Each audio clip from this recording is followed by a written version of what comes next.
Mám iba tak 5 km podľa mňa. 500 metrov prevýšenia absolútne nevládzem. Majko, ako si na to?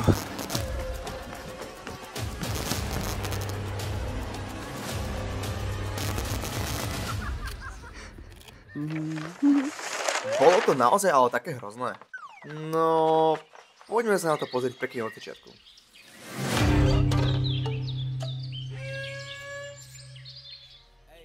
Takže ahojte, toto som ja, Filip, a som šprinter.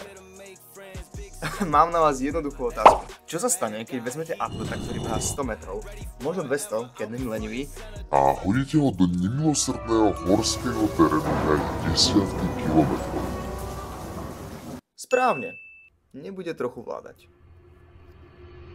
Poďme na to. Naša cesta sa začala z Bratislavy a čakala nás jedna malá zastávka v Banskej Bystrici, kde sme absolvovali ako každý rok silové testy. Ideme si porovnať naše odrazové schopnosti a silu nôh oproti minulému roku.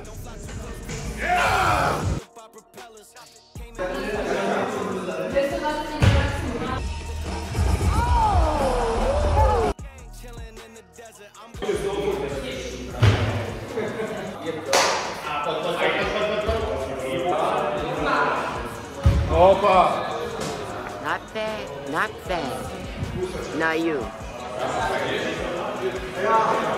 Ideš?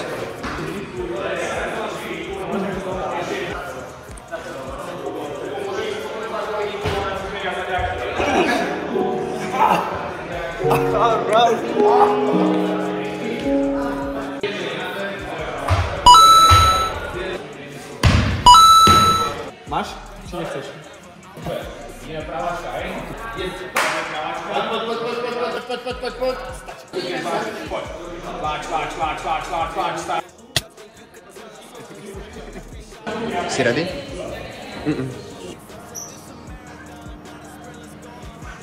Tri, dva, jedna, hop.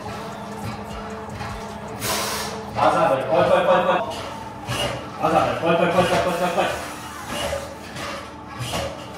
Ešte dva kopy, poď. Dobre. Poď ešte, záver, poď. Mám za sebou najčasný čas, mám zavarené nohy, piať čajík a pokračujeme ďalej.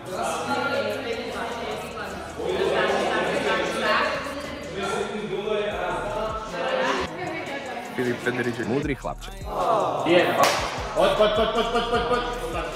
Testy máme úspešne za sebou a pokračujeme na štvrtské plese.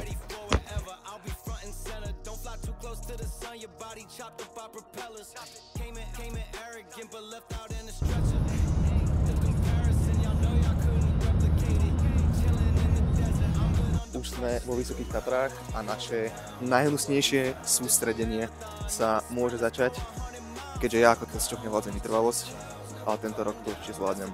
A mám tu so sebou kamaráta, sparring partnera, kameramana a repera Frankyho, ktorý tu bude celý čas so mnou.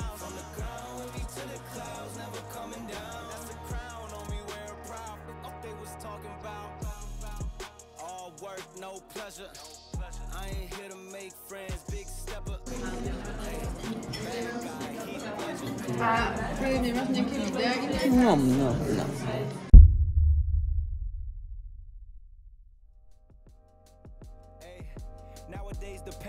Takže čaute, toto je náš druhý deň v Tatrách a ideme smerom od nášho hotela do hôr a predpokladám, že náš tréner vie, čo robí, lebo nevieme vôbec, kam ideme a čo budeme dneska robiť.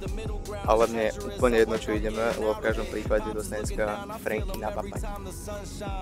Nebude to jednoduché, ale bude to stať za to.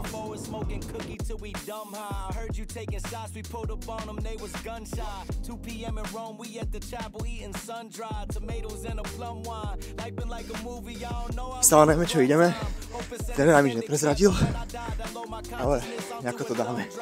Franky, chceš čo povedať ty?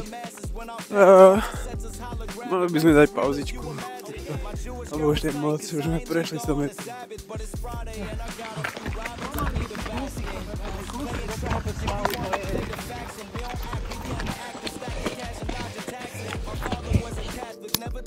prvú pauzičku, 4,5 km za nami, prevýšený koľko? 370 a sme tak v petine.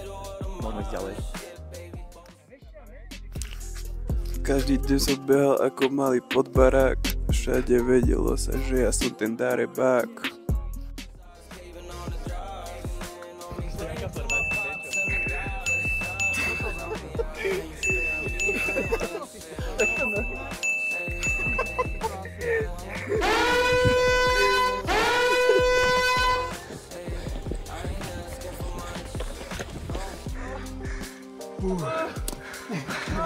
Majko, ako si na tom? Fakt? Co, nevládzem? Ja? Tak potom nič. Či vidíš našu ďalšiu zastávku? No poďme. Ty. Vyšli sme na vrchol, polovica úseku za nami. My síce pokračujeme ďalej na ďalší vrchol, ostatní to vzdávajú a idú naspäť. A každopádne toto bolo totálne easy a dal som to v prstom nose. Náš najbližší cieľ je tam. A už budeme aj možno v tretinke, takže super, poďme.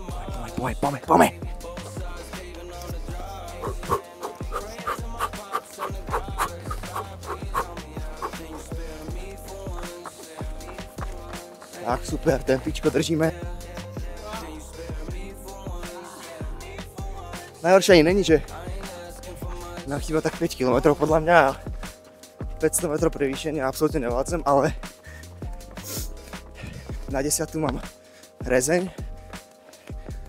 a je na ňom pravdepodobne horčica a horčica je najväčší odpad a to mi dokázalo celú náladu. Takže tak, ale na to zvládneme. Totálne nevládzem.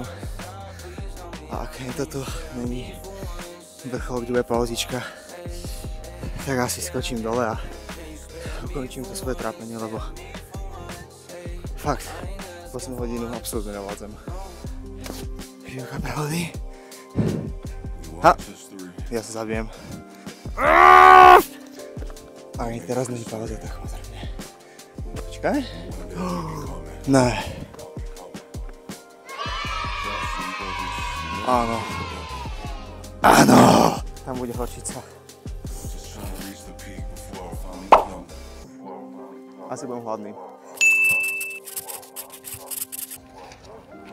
Už len dole, Franky. Už len dole.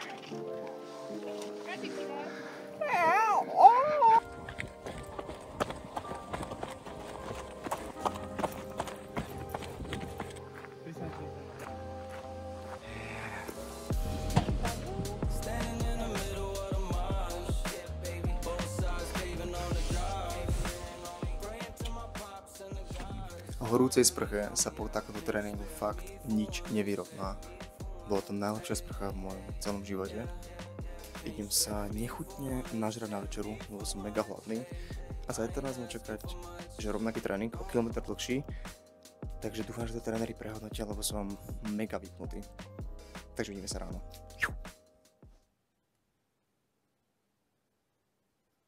Franky, vstávame na raňajky. Poď!